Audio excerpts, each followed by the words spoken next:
Before we leave today, I want to give you a few tips on mowing your lawn. After all this rain, I just know you all are very busy cutting grass. Before you start to mow, consider the type of grass that you have. Make sure that your cutting height is set properly. More grasses end up with disease problems and bad weed infestations because they're not cut at the proper height. If you have zoysia or Bermuda grass, about 1 inch height is right. If you have fescue lawns, 3 inches is the proper height. If you go any lower than that, it will stress the grass. Now, although grass grows from down in the crown, its growing point is right at the soil surface, you don't want to remove more than 1/3 of the leaf surface at a time because you still need to leave some foliage to feed that crown and produce new growth. The next step on mowing is to make sure you do it at the right time of day. Don't mow when it's very dewy because you'll end up with a wet mess. Be responsible about the clippings that you gather after mowing. Now you can, if you mow at the right height and frequently enough, you can just leave the cuttings lay. If you let it grow longer though between mowings, you'll end up with a lot of cuttings laying there and it can smother the grass. If you bag your cuttings, use them in compost in the garden.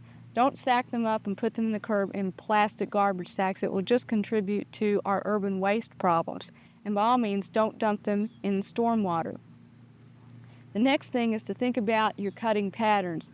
Lawns that are always cut from north to south or always cut from east to west will end up with a ribbon type appearance. If you'll cut one direction one time and the opposite or the 90-degree direction the next time, you'll have a more patterned effect and the lawn will look better. Make sure you wear proper clothing when you mow. I have a neighbor who mows in shorts and barefoot. I cringe every time I see it because I just know she's going to cut her toes off. So be careful about that. Last of all, watch your lawnmower maintenance. Make sure that you use clean gasoline. If you have a fuel cutoff, cut it off each time you mow and let the carburetor run out and run free of gas so it won't get gunked up. And make sure that you keep your air filter clean because that's your breathing device for the mower.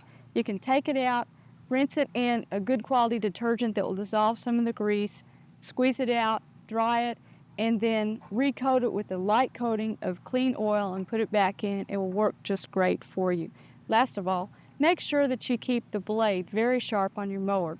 Mowing will be easier, your grass will look better. Either sharpen it yourself with a file or have it done professionally. We hope you've enjoyed this classic from the Oklahoma Gardening Vault. Remember, even though these tips and techniques are timeless, there's always something new to learn in the world of gardening. By subscribing to both Oklahoma Gardening and OK Gardening Classics, you'll have access to a wealth of gardening knowledge, both classic and contemporary.